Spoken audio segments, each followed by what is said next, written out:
আল্লাহ পাক জানে এই কবরস্থানে কত বছর শুয়ে থাকতে হয়, কিন্তু যেখানে আমি থাকবো যাব, যেটা আমার আসল ঘর বাড়ি, সেখানের জন্য আমরা কিছু উপার্জন করছি? করি নাই।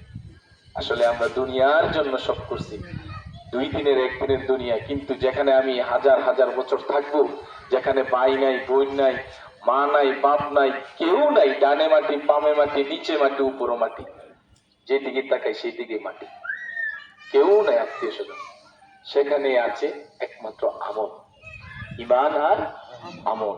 সেই দুইটা যদি থাকে, সেখানে আপনার কিছুই লাগবে না। এই দুইটাই আপনাকে নাজাতের ফয়সালা করে দেবে। আমরা কি আমল করব? ইনশাআল্লাহ নামাজ পড়বো? ইনশাআল্লাহ হ্যাঁ, বেশি বেশি জিকির করবো ইনশাআল্লাহ ইনশাআল্লাহ। নামাজ পড়েন দাদা, নামাজ ছাড়া উপায় নাই। আপনি যেতেই বুজুর্গি করেন, দোকানে বসে ফুতুয়া মারেন, এখানে বসে, কিন্তু নামাজ ছাড়া উপায় নেই। যে ব্যক্তি বলবে আমি ইমানদার, সেই ব্যক্তি নামাজ অবশ্য পড়বে। আর যে নামাজ না পড়ে তবে আমি ইমানদার, সে আসলে ইমানদার না, সে হইছে বেঈমানদার। কারণ ইমানের কখনো নামাজ ছুটতে পারে না, ইমানের পরে হচ্ছে কি? নামাজ। তাই আমরা সকলে নামাজ পড়বো, কবরে যাব, এটা বিশ্বাস আছে। কবরের খোরাক যেন আমরা যতদিনে আল্লাহ হায়াত রেখেছে, হায়াতের মধ্যে কবরের খোরাকটুকু যেন অর্জন করে সঙ্গে নিয়ে যেতে পারি। আল্লাহ পাক যেন আমাদেরকে কবুল করে সকলে গুনাহ আমিন। আমিন।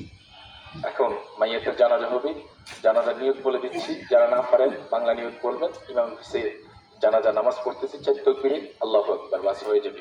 নাওয়াইতু আন উওয়াজ্জিহা লিল্লাহি তাআলা আরবাআ তাকবীরাতি সালাতুল জানাজাতি ফারদুল কিফায়া। الثناء لله تعالى والصلاة على النبي والدعاء لهذه الميت. اقتديت بهذا الإمام متوجها إلى جهة الكعبة الشريفة. الله أكبر. সকলে জুতা খুলে দাঁড়ান।